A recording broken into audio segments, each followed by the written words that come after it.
خلق الانسان من نطفة فإذا هو خصيم مبين۔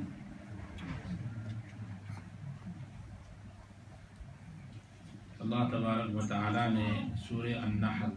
یعنی مکھی کی سورت، شہد مکھی، اس کے متعلق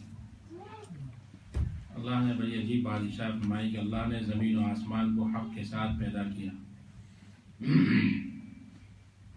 اور پھر انسان کو نطفے سے بنایا اور اچانک وہ کھلم کھلا جھگڑالو بن گیا، اللہ کے ساتھ ہی جھگڑا کرنے لگا۔ بڑی عجیب بات ہے کہ انسان اپنے آپ کے اندر غور و فکر کرے۔ ہر انسان کو یہ معلوم ہے کہ انسان نطفے سے، جو گندا نطفہ ہوتا ہے، اس سے بنتا ہے، مگر پھر کیا کرتا ہے؟ نعوذ باللہ اللہ تبارک و تعالیٰ کے ساتھ لڑائی کرتا ہے، کھلم کھلا جھگڑا، خصیم کہتے ہیں جھگڑا کرنے والا، کہ نعوذ باللہ اللہ کو نہیں مانتا۔ اللہ تبارک و تعالیٰ نے اس کو صحت عطا فرمائی۔ اللہ تبارک و تعالیٰ نے خود قرآن میں ارشاد فرمایا کہ وفی انفسکم افلا تبصرون، اپنے آپ کے اندر غور و فکر کرو، تمہیں پتہ چل جائے گا کہ اللہ کی ذات ہے۔ آپ کسی چیز کو دیکھیں، کتنے طریقے سے، سلیقے سے اللہ تبارک و تعالیٰ نے اس کو بنایا ہے،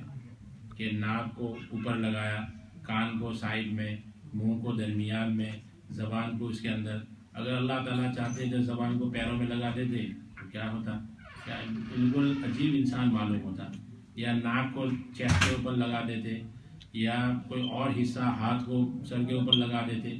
عجیب معلوم ہوتا ہے انسان۔ تو ایک طریقے سے، ایک سلیقے سے اللہ تبارک و تعالیٰ نے انسان کو بنایا ہے۔ تو یہ اللہ تبارک و تعالیٰ کی وحدانیت کی دلیل ہے۔ اور یعنی عجیب بنایا ہے کہ انسان جو دنیا میں کتنے ہزاروں لاکھوں کی تعداد میں انسان اللہ نے بنائے، ان سب کو الگ الگ بنایا۔ ان سب کو آپ سوچتے ہوں گے کہ سب ایک جیسے لگتے ہیں، وہ ایسے ہی نہیں ہوتے، شکل صورت میں تھوڑی سی تبدیلی ہوتی ہے۔ اس کو قرآن نے ایک جگہ ارشاد فرمایا اللہ ان نسوی بنانا، کہ اللہ تبارک و تعالیٰ نے انسان کے یہ جو پورے ہیں، جو انسان کی انگلیوں کے اخیر میں حصے ہیں، تو اس میں بھی اللہ تبارک و تعالیٰ نے تبدیلی کی ہے، اس میں بھی۔ اسی لیے آپ کو پتہ ہوگا کہ جو حضرات ہمارے انڈیا پاکستان میں سگنیچر نہیں کر سکتے، اس کو انگوٹھا لگا دیں، اس کے انگوٹھے کے اندر جو مارکنگ ہوتی ہے وہ ڈفرینٹ ہوتی ہے، وہ مائکروسکوپ سے دیکھی جاتی ہے۔ اس کے علاوہ جیسے یہاں پر سسٹم ہے جو گورنمنٹ کا، جس میں جو بورڈ کنٹرول کرتا ہے، اس میں آنکھوں سے پتہ چلتا ہے، ہر آنکھ کی پتلی الگ ہوتی ہے، اللہ تبارک و تعالیٰ نے اس کو بنایا الگ۔ تو اللہ تبارک و تعالیٰ نے ارشاد فرمایا کہ دنیا میں جیسے ہم نے انسان کو بنایا، تو پھر بعد موت جب ہوگا، انسان کو اللہ تبارک و تعالیٰ پھر جب اٹھائیں گے، تو کسی کے ڈھانچے کہاں پڑے ہوں گے، کسی کا سر کہاں پڑا ہوگا، تو اللہ نے ارشاد فرمایا کہ کسی کا ایسا نہیں ہوگا، کسی کی ناک کسی میں لگ جائے، کسی کا کان کسی میں، ایسا نہیں ہوگا، بلکہ یہ جو انگلی کا حصہ جو بالکل معمولی فرق، اس کو بھی ہم اسی کے اندر لگائیں گے۔ تو یہ اللہ تبارک و تعالیٰ کی قدرت کاملہ۔ اور یہ جتنے بھی آپ کے بدن میں اعضاء ہیں، اس میں اگر انسان غور و فکر کرے تو اللہ تبارک و تعالیٰ کو تک پہنچ جاتا ہے، مگر اس کو سینے سے اللہ کو ہی نہیں ماننا ہو تو وہ الگ بات ہے۔ جو آدمی مینٹل ہو، پاگل ہو، تو پھر اس کا تو کوئی علاج نہیں ہے، اس کو تو پھر اللہ کا ڈنڈا جب پڑے گا تبھی اس کو عقل آئے گی پھر بعد میں، تو اس کو بتانے کی ضرورت نہیں۔ مگر جو آدمی طریقے سے، سلیقے سے کچھ سمجھنا چاہے، کچھ غور و فکر کرنا چاہے، کچھ ماننا چاہے، تو اس کے لیے دلائل۔ اسی لیے قرآن میں آپ بہت ساری جگہوں پر یہی ارشاد فرمایا کہ اللہ کی آیتوں پر ایمان کون لاتے ہیں؟ جو اللہ کے بارے میں غور و فکر کرتے ہیں، اس پر اللہ تبارک و تعالیٰ کو مانتے ہیں، تو اور پھر وہ غور و فکر کرتے ہیں تو ان کے اندر اور اضافہ ہوتا ہے۔ مگر یہ اللہ کی ذات برحق ہے۔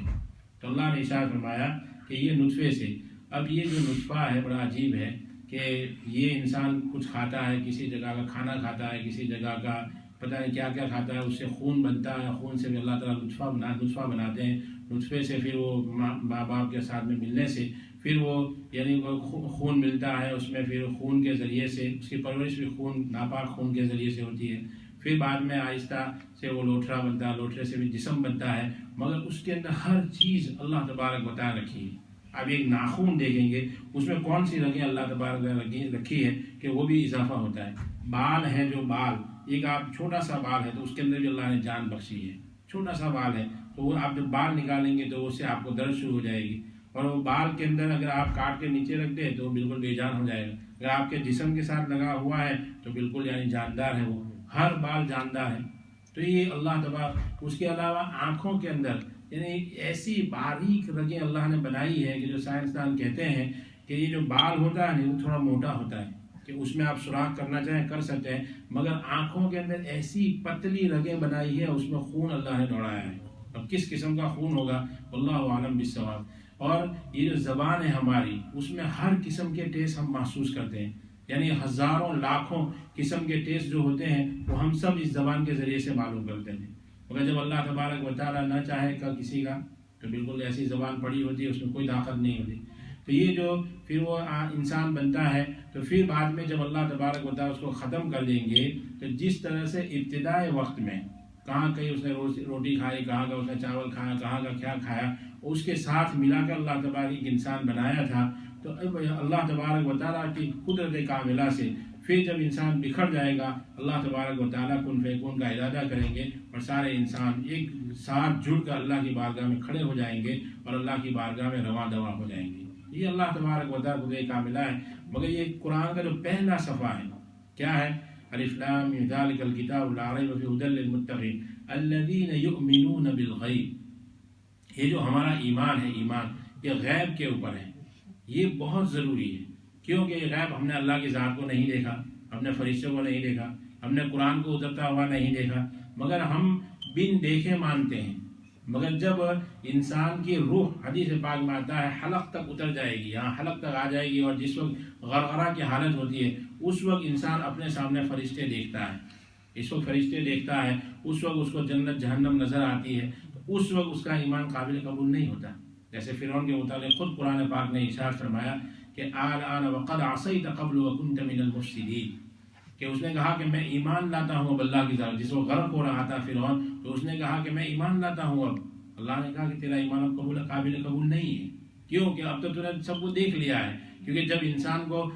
دو چار مرتبہ پانی میں غوطہ لگایا جائے تو پھر اس کی آنکھوں میں پتہ چل جاتا ہے کہ موت بالکل میرے قریب پہنچ چکی ہے، اس کو کوئی اور سہارا نہیں ہوتا، تو اس وقت وہ ایمان بالغیب سے نکل جاتا ہے، اور پھر وہ غیبی چیزیں نہیں رہتی، اس لیے اس کا ایمان بھی معتبر نہیں۔ اسی لیے حدیث پاک میں آپ صلی اللہ علیہ وسلم نے ارشاد فرمایا کہ اللہ تبارک و تعالیٰ انسان کی توبہ اس وقت تک قبول کریں گے جب تک کہ سورج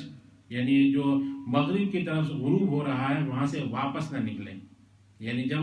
قیامت کی بڑی نشانیوں میں سے ایک نشانی ہے یہ کہ جب وہ سورج غروب ہو رہا ہوگا پھر وہاں سے واپس الٹا ہوگا۔ یہ حدیث پاک میں آپ صلی اللہ علیہ وسلم نے بتایا ہے، تو یہ آپ صلی اللہ علیہ وسلم ایسے نہیں بتا بلکہ اللہ تبارک و تعالیٰ کی طرف سے آپ کو بتایا گیا ہے کہ ایسے ایسے ہونے والا ہے، اور وقتاً فوقتاً ایسے واقعات ہوتے رہتے ہیں، آپ دیکھتے رہتے ہیں۔ تو یہ اللہ تبارک و تعالیٰ اس کے ذریعے سے ایمان کو اللہ تبارک و تعالیٰ اس میں اضافہ فرماتے ہیں۔ تو خیر، تو یہ انسان ایسا ہو گیا کہ جھگڑا کرنے والا، پھر اللہ نے ارشاد فرمایا کہ وہ دیکھتا نہیں وَلَكُمْ فِيهَا جَمَالٌ حِينَ تُرِيحُونَ وَحِينَ تَسْرَحُونَ، کہ ہم نے اس کے لیے اونٹ بنائے اور اس میں سیر و تفریح کرتا ہے وہ، اور بوجھ یعنی اونٹوں کو ایک جگہ سے لے کر دوسری جگہ سارا سامان اونٹ لے کر جاتا ہے۔ اب یہ کیوں کہ عرب کے اندر جو مطلب اونٹ ہوا کرتے تھے، تو اس میں اللہ تبارک و تعالیٰ کو اس کی اس مثال کے ذریعے سے بتایا کہ یہ اتنا بڑا جانور اونٹ، مگر اللہ تبارک اس کو مسخر کر دیا انسان کے، یعنی سب چیزیں آپ دیکھیں گے تخیر میں مسخر اللہ نے اس کے لیے کی ہے۔ وَسَخَّرَ لَكُمُ اللَّيْلَ وَالنَّهَارَ وَالشَّمْسَ وَالْقَمَرَ، چاند سیرت ستارے سیارے سب کچھ اللہ نے اس انسان کے لیے مسخر کر دیا۔ اور انسان کو اللہ تبارک و تعالیٰ نے حدیث میں آپ نے ارشاد فرمایا کہ الدنیا خلقت لکم وانتم خلقتم للآخرہ، دنیا کی تمام چیزیں چھوٹی سے لے کر بڑی چیزیں، زمین آسمان سب کچھ اس انسان کے لیے اللہ نے بنایا ہے، اور انسان کو اللہ تبارک و تعالیٰ نے اپنے لیے بنایا ہے۔ اس لیے چاہے سمندر ہو اس پر بھی اس کی حکومت، چاہے ہوا ہو اس پر بھی اس کی حکومت، چاہے زمین ہو اس پر بھی اس کی حکومت، چاہے سورج ہو، چاند ہو، ستارے ہو، سیارے ہو، سب کے اوپر اللہ تبارک اس کی حکومت عطا فرمائی، مگر اس لیے کہ اس کے ذریعے سے وہ اللہ کو پہچانے، مقصد اس کا یہ ہے۔ پھر اخیر میں اللہ نے ارشاد فرمایا کہ والخیل والبغال والحمیر لترکبوها وزینہ، کہ اللہ تبارک و تعالیٰ گھوڑے، گدھے اور کھچر کو بنایا، اور اس کے ذریعے سے تم زینت اختیار کرتے ہو، تم سوار ہوتے ہو اس کے اوپر، اور تم سوار ہو کر ایک گاؤں سے دوسرے گاؤں، ایک شہر سے دوسرے شہر جاتے ہو۔ یہاں جو آیت کریمہ ہے کہ اب یہاں پتہ چلتا ہے کہ قرآن تو ابد الآباد تک ہے، مگر کوئی انسان بعض مرتبہ انسان کہتا ہے کہ اس میں تو پلین کا تذکرہ نہیں ہے، اس میں تو فلانی چیز کا تذکرہ نہیں، تو یہاں پر اللہ نے مختصر سا بتا دیا وَيَخْلُقُ مَا لَا تَعْلَمُونَ، اس کے علاوہ اور بھی بہت ساری چیزیں ہم بنائیں گے وقتاً فوقتاً، اور جس کو تم ابھی نہیں جانتے، کیونکہ اللہ تبارک و تعالیٰ اس میں اگر پلین کا تذکرہ کرتے کہ ایسا آئے گا، یہ آئے گا، وہ آئے گا، تو یہ انسان سمجھے گا یہ تو کوئی ایسی کتاب ہے کہ یہ معلوماتی کتاب ہو جاتی ہے۔ اس لیے اللہ تبارک و تعالیٰ ایسا نہیں کیا، بلکہ اللہ تبارک و تعالیٰ نے مختصر سے